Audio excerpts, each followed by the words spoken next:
gmail.com. Bueno, ya nos acompaña acá en los estudios nuestra invitada del día de hoy. Se trata de la abogada Dilcimar Meléndez, quien es parte de la directiva de la Fundación Kairos y está con nosotros para conversar, bueno, entre otras cosas, de un tema que no siempre ocupa los principales titulares, pero que nos involucra de manera directa e indirecta a todos y a todas, incluso para quienes no tenemos hijos.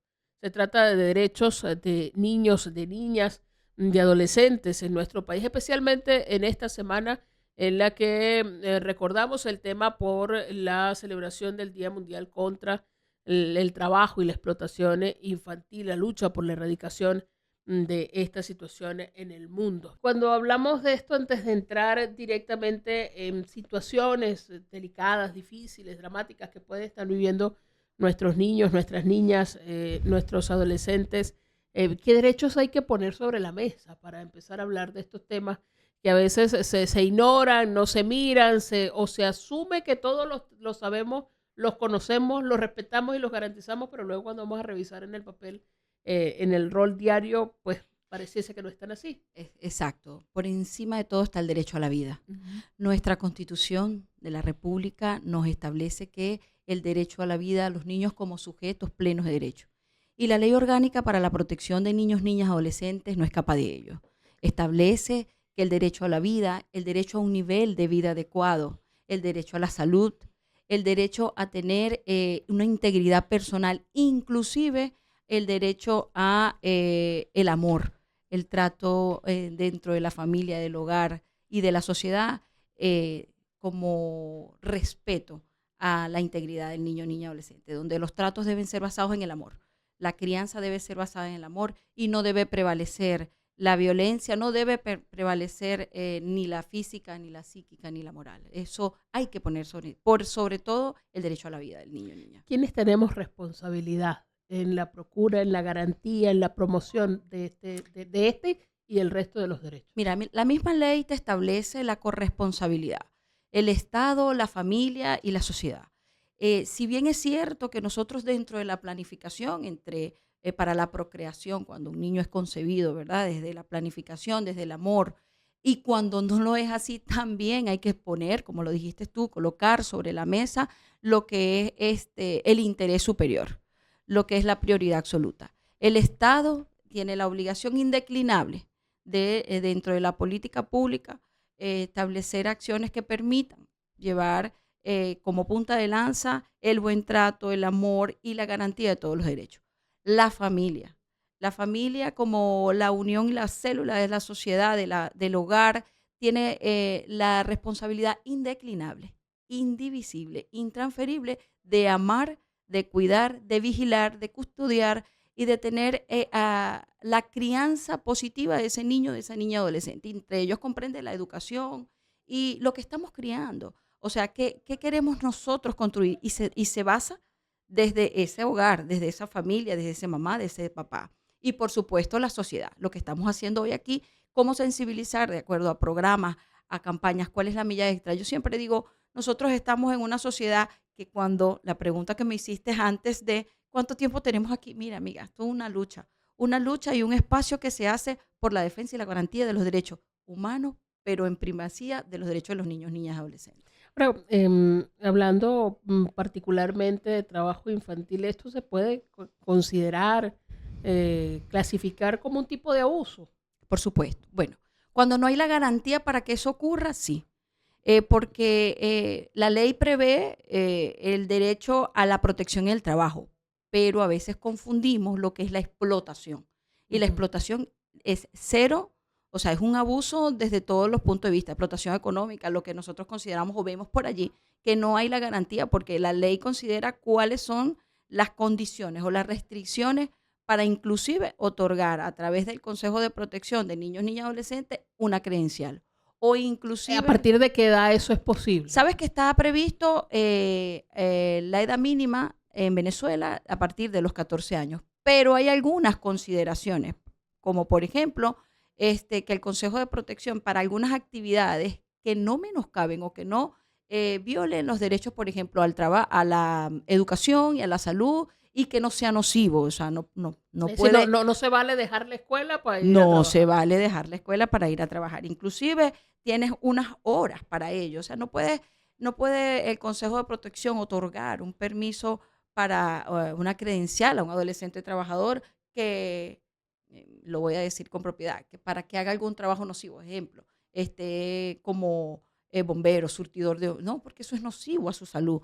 O que esté haciendo algún trabajo de explotación, ¿no? Porque va en contra. O que tenga que dejar su infancia por ir a trabajar. Eso es explotación, eso es otra cosa distinta que Y ahí nosotros esto se vemos mucho. convierte en abuso. Y ahí se convierte en abuso, claro que sí.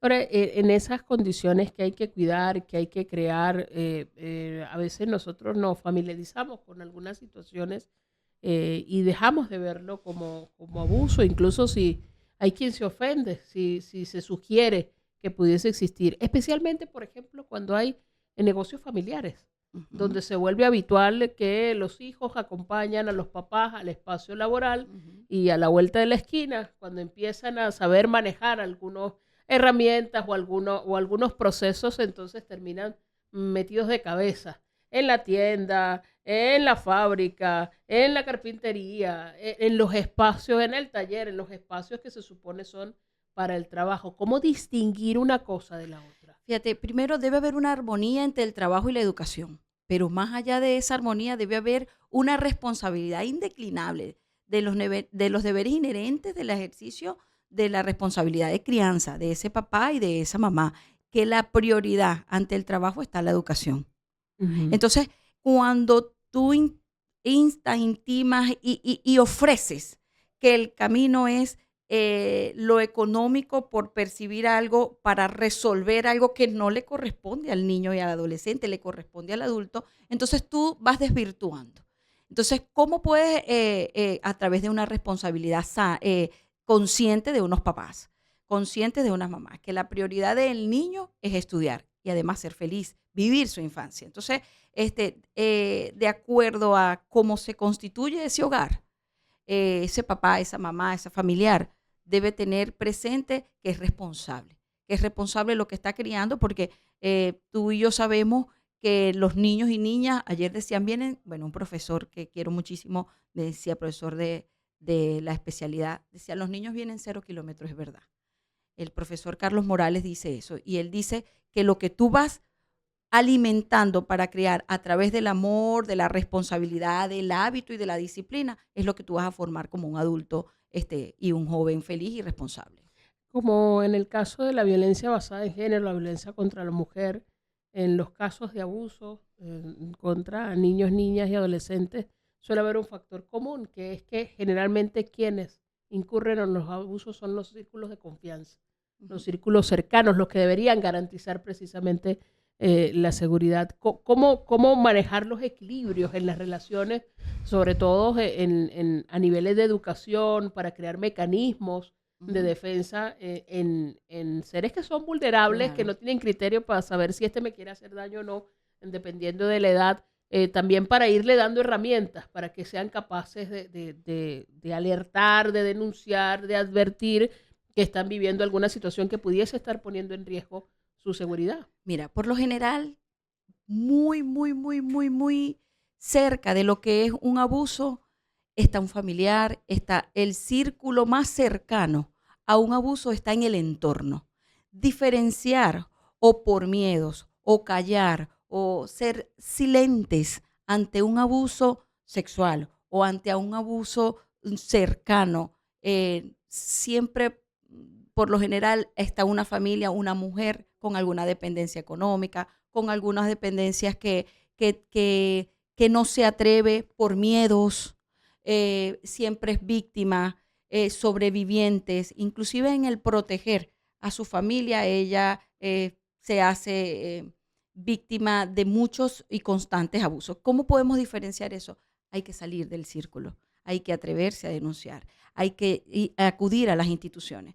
¿Por qué? Porque esa mujer violentada, esa mujer que está siendo víctima de algún abuso, de alguna explotación o de alguna situación que comprometa su vida, su salud, por supuesto, va a desencadenar en ese niño, en esa niña o en ese adolescente. Entonces, no vamos a ser capaces de diferenciarlos, sino que vamos a estar sumergidos, inclusive hay consecuencias fatales que se ven todos los días en los medios, como existe las vulneraciones a mujeres, los feminicidios y los tratos crueles. Se está viendo más ahorita y gracias a Dios hay unos mecanismos a través de los medios de comunicación o de las páginas, de líneas telefónicas y de acompañamientos que permiten que esas mujeres puedan denunciar. Y por supuesto, yo siempre digo, las instituciones, las escuelas, los maestros son grandes responsables de estar garantizando, como lo establece la misma ley orgánica de la protección de niños, niñas y adolescentes en el artículo 91.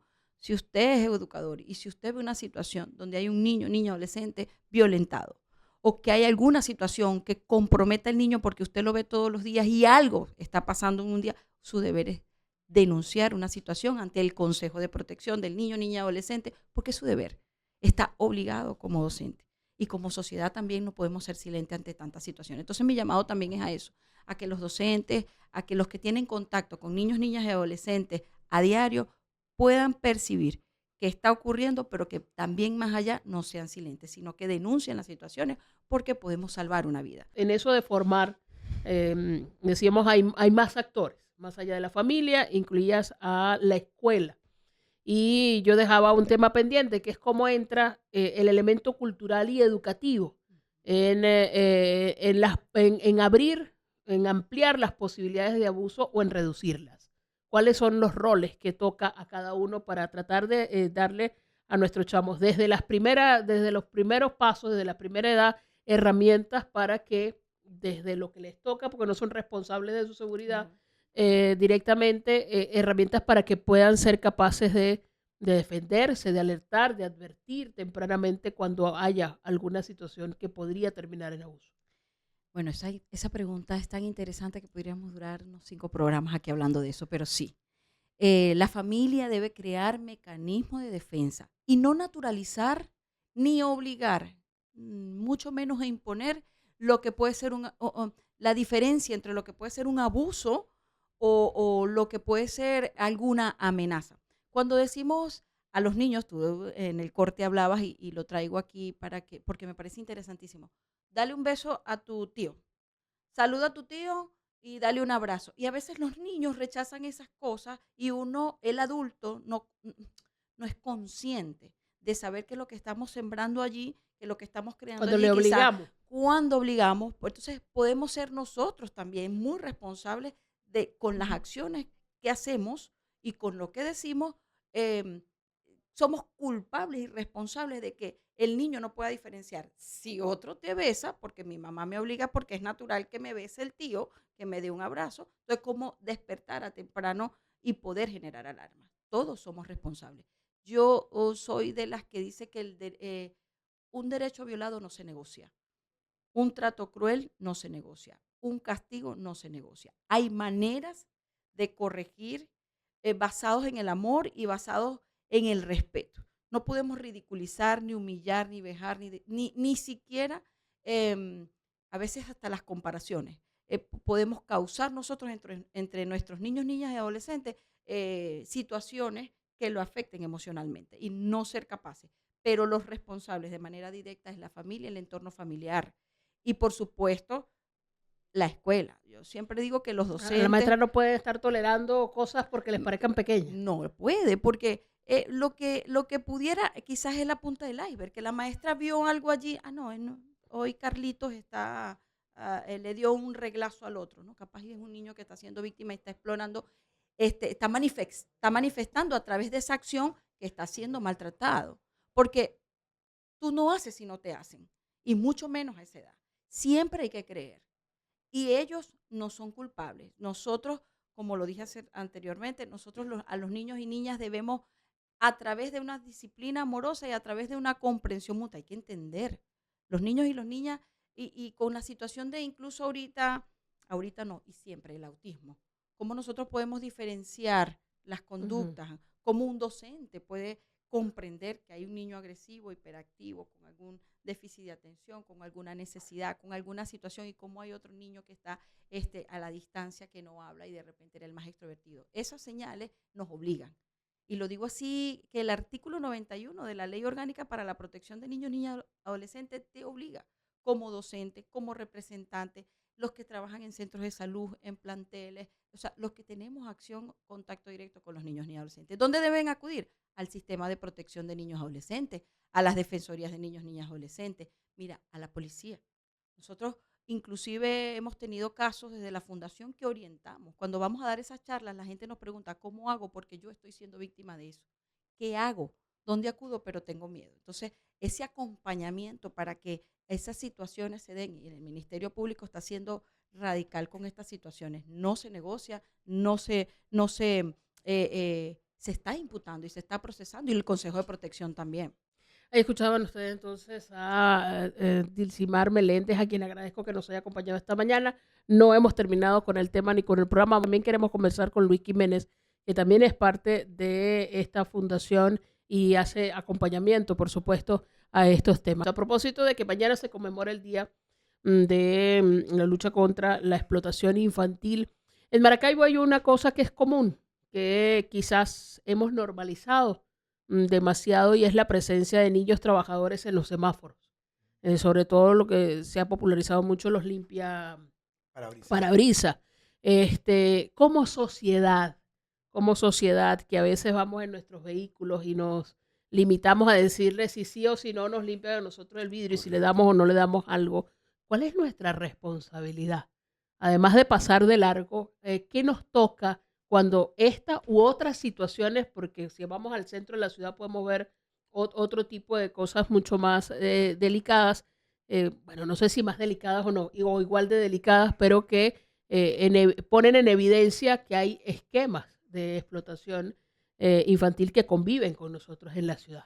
Bueno, antes de iniciar con la respuesta, ¿no? Dar el saludo, dar las gracias por la invitación nuevamente a tu programa. Creo que ya no vamos a ser parte de este programa y ya vamos a empezar a hacer como que una ventanita para la concientización en ciertos temas, ¿no? Fíjate tú, ¿no? ¿Qué responsabilidad tenemos frente a esta situación? En este caso, el trabajo y la explotación infantil, ¿no? El día de mañana es para eso. No es una simple efeméride para una red social. Es una fecha para concientizar la problemática y entender de qué manera podemos contribuir. Si te vas a la lona, la lona te va a hablar que tenemos el tema de la corresponsabilidad, Estado, familia y sociedad frente a ciertas situaciones. Pero uno te va a decir cómo yo, siendo ciudadano de a pie, que paso en un semáforo, ¿qué puedo hacer para contribuir a mitigar o erradicar esta situación? Como ciudadano, yo puedo empezar a informarme, a indagar, a ver de qué manera puedo contribuir colaborando, haciendo solidaridad con programas, con instituciones que se dediquen a esta actividad.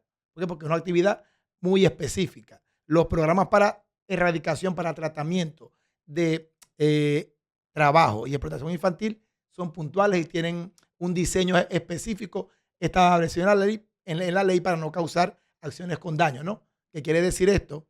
Que quiero hacer algo con buena intención, pero al no planificarlo, puedo causar un daño mayor del que ya existe, ¿no? Entonces, esa es la manera que tú como ciudadano puedes contribuir, informándote, donde poder acudir a hacer una denuncia, si te lo permite el tiempo o la cercanía con el caso que estás observando, o cuando lo ves en un semáforo, saber dónde contribuir con programas legalmente conformados para tratar esta situación, ¿no? Es decir, esto sería una forma de dar un paso más allá de la indignación, porque hemos visto quien baja el vidrio, interroga al muchacho y le pregunta, ¿y tú por qué no estás en la escuela?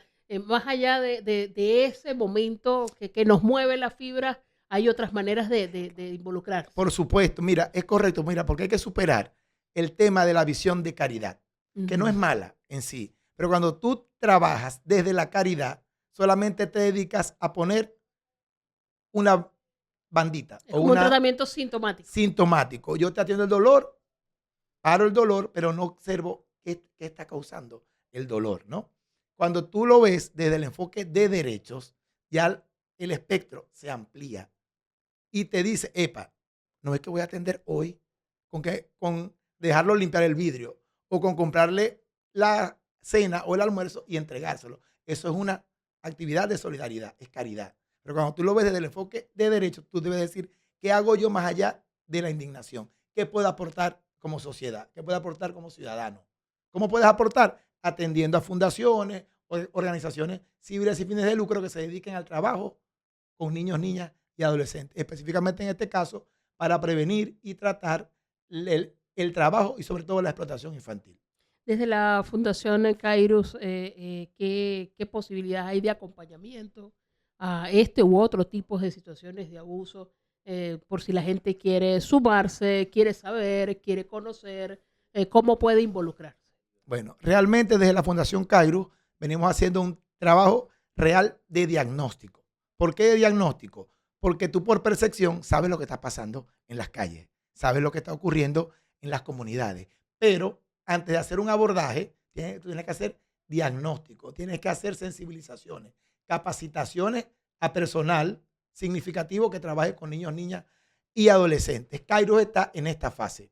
Sin embargo, Kairos se está dedicando a diseñar y a desarrollar programas de protección que están siendo inscritos, en este caso de Maracaibo, ante el Consejo Municipal de Niños, Niñas y Adolescentes, que es el órgano encargado para certificar este tipo de actividades y brindar acompañamiento técnico para que sea un logro real, ¿no? Y no sean acciones con daño. Estamos en esa fase. Y no solamente para Kairos, desde Kairos pedimos a la ciudadanía que se concientice, que dé el salto, como tú lo dijiste en este momento, salir de la fase de indignación y llegar a la acción. ¿Cómo lo puedo hacer? Contribuyendo con Kairos, por supuesto, ¿no? Y con el resto de las organizaciones que están trabajando en este sentido. Si alguna de las personas que nos está viendo, nos está escuchando, digamos, despierta interés más allá de lo que está viendo, de lo que es evidente, se da cuenta y dice, bueno, yo quiero saber más, yo me quiero involucrar. ¿Dónde los consigue? ¿Tienen página web? ¿Tienen redes nosotros sociales? Tenemos redes sociales en este momento activas. En Instagram, sede física, estamos en este momento en reparaciones de la sede, porque como tú sabrás, una asociación civil sin fines de lucro espera del compromiso de sus miembros, pero también de la colaboración de la sociedad. Estamos en este momento en la refacción de la sede que queda frente, para que nos ubiquemos, ¿no? Frente al diario Versión Final, en lo que es la Avenida La Limpia con la Avenida Universidad. Próximamente estaremos ahí. Sin embargo, a través de la página del portal de Instagram se pueden comunicar con nosotros para cualquier tipo de actividades, de sensibilización. ¿Cómo se consigue? Fundación Kairos. Fundación Kairos, así como se escucha. Fundación Kairos. Hay que hacer una puntualización, ¿no? En el tema de lo que es trabajo infantil y el tema explotación, ¿no? Hay que dejar claro. ¿Por qué? Porque es un tema cultural, ¿no? Cuando yo hablo de trabajo infantil, es cuando me estoy refiriendo a una actividad económica desarrollada por un niño, niña o adolescente que está por debajo de la edad legal para que éste la desarrolle, ¿verdad? Por eso voy a hacer una diferencia importante desde el punto de vista pedagógico entre lo que sería el trabajo colaborativo en la familia o, digamos, en el mundo rural, enseñarle a un niño las tareas, pero siendo acompañado, no que haga la tarea desde las 8 de la mañana hasta las 5 de la tarde. Hay una diferencia. Y por supuesto, cuando el trabajo que se hace pone en riesgo, como lo decía Dilcimar, su integridad física, pero también su integridad psicológica y emocional, ¿no? Hay que hacer como que esa diferencia allí. ¿Cuál es la idea de todo esto? Que se cumpla la ley mínima para el trabajo de niños, niñas y adolescentes para que sea legal, ¿no? Porque un niño no trabaja, lo hace un adolescente, para estar claro, ¿no? Por tema legal.